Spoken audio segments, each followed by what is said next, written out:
안녕하세요. 베터 라이프입니다.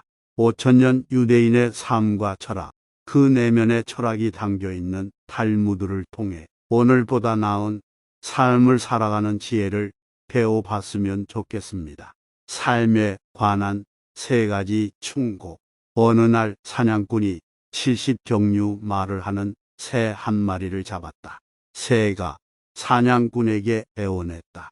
저를 풀어주신다면 3가지 충고를 해드리겠습니다. 사냥꾼이 대답했다. 그 충고가 무엇인지 먼저 말해다오. 맹세코 널 풀어줄 테니. 첫째, 자신이 한 일을 후회하지 마세요. 둘째, 다른 사람이 뭐라고 하든 불가능하다고 생각하는 일이라면 애써 믿지 마세요.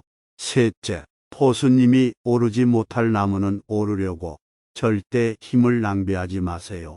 이제 다 알려드렸으니 어서 저를 풀어주세요. 새의 말이 끝나자마자 사냥꾼은 약속한 대로 새를 놓아주었다. 자유를 되찾은 새는 높은 나무 위로 날아가며 이렇게 말했다. 당신은 참 멍청하군요. 자기 입속에 들어있는 귀한 진주를 알아보지 못했으니까요. 화가 난 사냥꾼은 다시 새를 잡으려고 새가 앉아있는 나무 위로 오르기 시작했다. 그러나 절반도 못 올라가서 그만 땅에 떨어져 다리가 부러졌다. 새는 그를 바라보며 비웃었다. 당신은 진짜 바보군요. 내가 조금 전 당신에게 했던 이야기를 잊어버리다니요. 자신이 한 일에 대해 후회하지 말라고 했는데 당신은 나를 풀어주자마자 후회하기 시작했어요. 그뿐만 아니라 사람들이 뭐라고 하던 불가능해 보이는 일은 절대 믿지 말라고 했는데도 당신은 너무 쉽게 믿었어요. 그리고 오르지 못할 나무는 쳐다보지 말라고 했는데도 당신은 나를 잡으려고 나무에 오르다가 떨어져 다리까지 부러졌잖아요. 말을 마친 새는 어디론가 호련히 날아가 버렸다. 내일의 일을 미리 걱정하지 말라. 내일 당신에게 어떤 일이 일어날지 아무도 모른다. 내일은 돌아오지만 당신은 영원히 살 수 없으니 당신이 속하지 않는 세상을 위해 걱정하지 말라. 당신을 의심하는 사람과 의논하지 말고 당신을 시기하는 사람에게 당신 계획을 말하지 말라. 여자와 그 여자의 경쟁자에 대해 상의하지 말고 비겁한 자와 전쟁에 대해 의논하지 말라. 상인과 장사에 대해 의논하지 말고 개를 사는 사람과 파는 값에 대해 의논하지 말라. 인색한 사람과 기부에 대해 의논하지 말고 냉혹한 사람과 선행에 대해 의논하지 말라. 게으른 사람과 일에 대해 의논하지 말고 임시 고용인과 일의 완성에 대해 의논하지 말라. 성숙하지 못한 고용인과 중요한 일에 대해 의논하지 말라. 그런 사람한테서 무슨 쓸모 있는 아이디어가 나오겠느냐. 너는 언제든지 경건한 사람과 가까이 지내라. 율법의 가르침을 잘 따르는 사람, 내 마음과 같은 마음을 가진 사람, 내가 실패했을 때 고통을 함께 나눌 사람과 가까이 지내라. 자기 자신의 경험과 내면의 소리를 잘 들어라. 그보다 더 믿음직한 조언자는 없다. 높은 탑에서 망보는 7 경비원보다도 자신의 경험과 마음의 소리가 훨씬 좋은 충고를 해준다. 그리고 이 모든 것보다도 지극히 높으신 분에게 청하여라. 그분은 분명 너를 좋은 길로 인도하실 것이다. 내 아들아, 가능한 한 겸손하게 처신하되 너 자신이 누군지 알아야 하느니라. 누가 죄 짓는 자를 변호해 주겠느냐? 자신의 삶을 수치스럽게 하는 자를 좋아하겠느냐? 오만한 사람, 잘난 체 하는 사람은 자신의 가족한테서도 환영을 받지 못한다. 그의 가족은 처음에는 모두 그의 말에 귀를 기울이나 시간이 지날수록 조금씩 그의 곁에서 멀어져 간다. 처세에도 인간의 육체는 마음에 좌우되고 있다. 마음은 보고, 듣고, 걷고, 서고, 기뻐하고, 굳어지고, 부드러워지고, 슬퍼하고, 두려워하고, 교만해지고, 설득되고, 사랑하고, 미워하고, 탐구하고, 반성한다. 세상에서 가장 강한 인간은 자신의 마음을 조절할 수 있는 자이다. 인간은 보통 60년, 70년, 80년, 100년을 산다. 그러나 100년을 산다 해도 한꺼번에 100년을 사는 것이 아니라 하루하루 산다. 나아가 1시간, 1분씩 살고 있는 것이다. 그러므로 하루하루가 인생의 전부이며 나아가 1분 1초가 전 인생인 것이다. 인간이 오늘을 마지막 날이라고 생각한다면 가장 충실하고 풍성한 열매를 맺을 수 있는 하루하루를 보내기 위해 노력할 것이다. 그리고 생애 최초의 날이라고 생각한다면 도없이 활기차고 희망찬 하루를 보내게 될 것이다. 당신이 살고 있는 것은 지금 이 순간이다. 바로 이 순간만이 중요한 것이다. 누구를 비난해야 한다면 초점을 그에게만 맞추도록 하라. 예를 들어 누구를 비난하면서 그의 가족이나 친지, 종교에 대해서까지 험담을 해서는 안 된다. 한 사람을 비난하면서 여러 사람을 기분 나쁘게 하지 마라. 다른 사람들로부터 원한을 사면서까지 누구를 돕지 않도록 조심하라. 그로 인해 마음이 상한 사람들은 절대로 그 사실을 잊지 않을 뿐만 아니라 자기가 입은 피해는 부풀려서 말한다. 반면 도움을 받은 사람은 그 사실을 잃어버리거나 별것 아닌 것으로 생각한다. 그러므로 특별한 경우를 제외하고 있는 것보다 잃는 것이 훨씬 더 많다. 이론과 실천의 차이는 하늘과 땅만큼 크다. 이론은 잘 알면서도 막상 그것을 실천하려고 하면 실수하기 일쑤이다.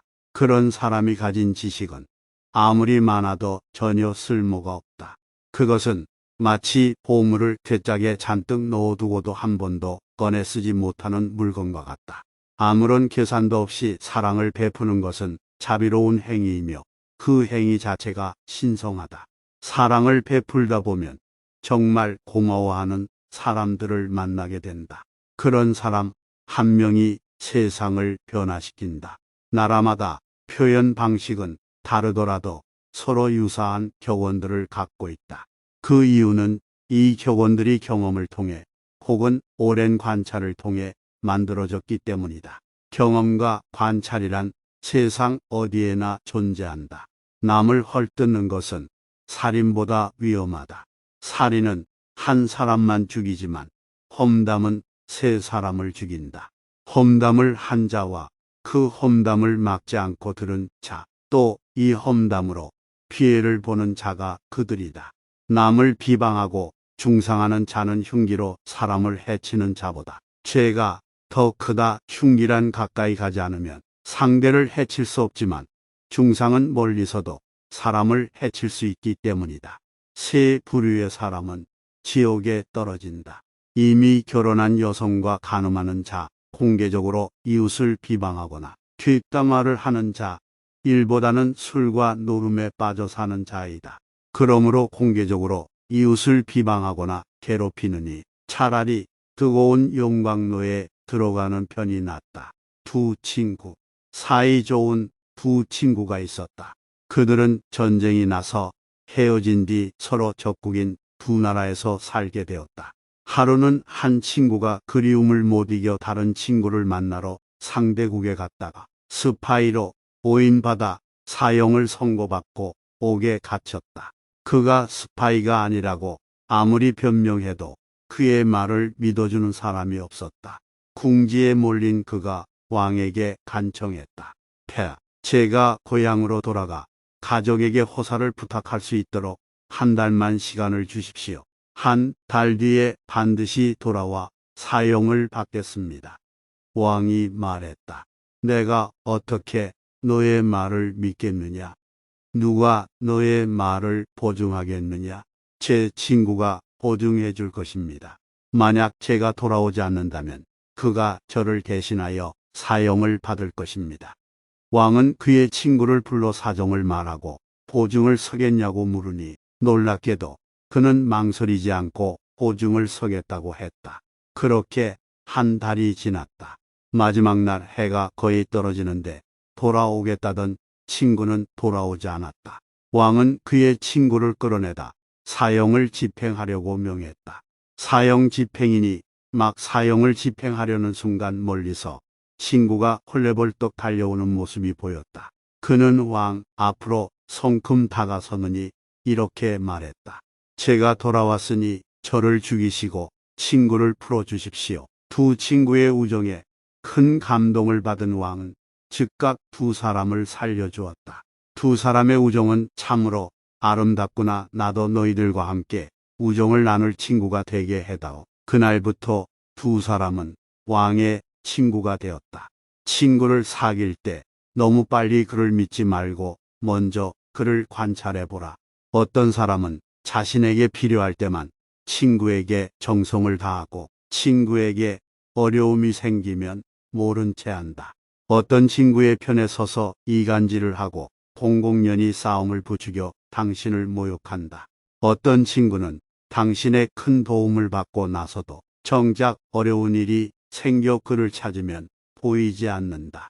어떤 사람은 당신이 잘 나갈 때에는 입에 혀처럼 굴다가 당신이 실패한 뒤에는 슬며시 피하거나 모른 채 한다.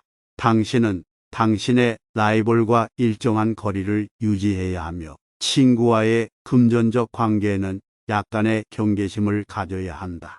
충직한 친구는 안전한 대피소와 같다. 이런 친구를 둔 사람은 큰 보석을 얻은 것과 같다. 충직한 친구의 가치는 무한대이기 때문이다. 그 가치는 그 무엇으로도 확신할 수 없다. 오래된 친구를 단칼에 버리지 마라. 새로 사귄 친구는 새처럼 숙성되지 않아서 깊은 맛이 부족한 법이다. 그러니 교류를 통해 천천히 사귀어야 한다. 결혼의 조건. 남자는 부모를 떠나 아내와 결혼해 한 몸이 된다. 남자는 아내를 맞이하기 전에는 부모를 사랑하고 결혼한 후에는 아내를 사랑한다. 남자의 가정은 바로 아내이다.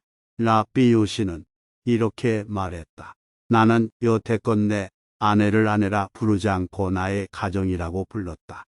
아내 없는 남자는 삶의 즐거움과 활력이 없고 어떠한 축복, 은총도 없다. 남자는 아내를 맞이해 가정을 이뤄야 비로소 삶이 안정된다. 내 아내를 존경하라. 내 자신이 풍요로워질 것이다. 내 아내에게 언제나 존경받을 수 있는 남편이 되어라. 가정의 모든 행복은 아내에게 달려있다. 내 아내가 키가 작다면 허리를 굽혀 이야기하라. 남자가 먹고 마시는 것과 옷을 사는 것에 과도하게 해서는 안 된다. 그러나 사랑하는 아내와 아이들을 위해 하는 지출은 가끔씩 무리해도 괜찮다. 아내와 아이는 남편에게 의지하지만 남편은 하느님께 의탁하며 살기 때문이다. 젊은이여, 고개를 들어 지혜로운 배우자를 찾아라. 외모에 현혹되지 말고 미래를 생각하라. 희망. 옛날에 한 남자가 왕의 노여움을 사서 사형을 선고받았다. 남자는 왕에게 목숨만 살려달라고 애원하며 이렇게 말했다. 임금님의 소중한 말을 1년 동안 맡겨주신다면 하늘을 나는 법을 가르치겠습니다. 이어 그는 만약 1년이 지나 말이 하늘을 날지 못하면 그때는 사형에 처해도 좋다고 말했다. 왕은 남자의 탄원을 받아들였다. 대신 1년 후 말이 하늘을 날지 못한다면 사형에 처하겠다고 말했다. 남자와 같은 감옥에 갇혀있던 사람들이 그에게 물었다. 어떻게 말이 하늘을 날 수 있단 말인가? 1년 안에 왕이 죽거나 아니면 내가 죽을지도 모릅니다. 또는 말이 죽을지도 모르고요. 또 1년이 지나면 말이 날 수 있게 될지도 모르지 않습니까? 유대인은 인생에는 많은 가능성이 있으므로 절대 포기하거나 희망을 버려서는 안 된다고 가르친다. 그러나 이러한 낙관적인 생각에도 반드시 노력이 뒤따라야 한다. 희망에만 기대고자 하면 아무것도 못한다. 넌 말이나 희망이라는 자는 거짓말을 못한다. 넌 가르침도 잘 새겨보아야 한다. 진정한 가난. 두 사람이 랍비에게 상담하러 갔다. 한 사람은 그 마을의 최고 부자이며 또 한 사람은 가장 가난한 사람이었다. 두 사람이 대기실에서 기다리고 있었다. 먼저 도착한 부자가 랍비의 방으로 들어갔다. 그러고는 1시간이나 지나 밖으로 나왔다. 이어 가난한 사람이 랍비의 방으로 들어갔는데 면담은 단 5분 만에 끝났다. 가난한 사람은 언짢은 생각이 들어 랍비에게 항의했다. 부자와의 면담은 1시간이나 걸렸습니다. 그런데 저는 단 5분밖에 걸리지 않았습니다. 이것이 공평한 건가요? 진정하세요. 선생은 자신의 가난함을 알고 있었지만 부자는 자신의 마음이 가난하다는 사실을 알기까지 꽤나 많은 시간이 걸렸다고요. 행복한 삶에 대한 정의, 아름다움, 힘, 재물, 명예, 지혜, 만족, 지식 등은 올바른 삶이 무엇인지를 일깨워 주는 것들로 세상에 속한 것들이다. 죄과가 따라다니면 물질적인 기쁨은 결코 없다. 예를 들어 진탕 먹고 마시는 악습이 몸에 밴 사람은 사치할 수 있는 기회를 놓치면 큰 재앙을 마주친 것처럼 슬퍼한다. 그 습관을 유지하기 위해서는 어쩔 수 없이 엄청난 돈을 써야 하며 그 과정에서 거짓말, 위선, 그리고 탐욕을 부리게 된다. 그러나 그런 욕망의 유혹에서 벗어나기만 한다면 모든 죄에서 자유로워진다. 달콤한 과일의 벌레가 보이듯 재산이 많으면 그만큼 걱정도 많다. 첩이 많으면 부정 또한 많아지고 하녀가 많으면 그만큼 성기도 문란해지고 남자 하인이 많으면 그만큼 집안 물건도 많이 없어진다.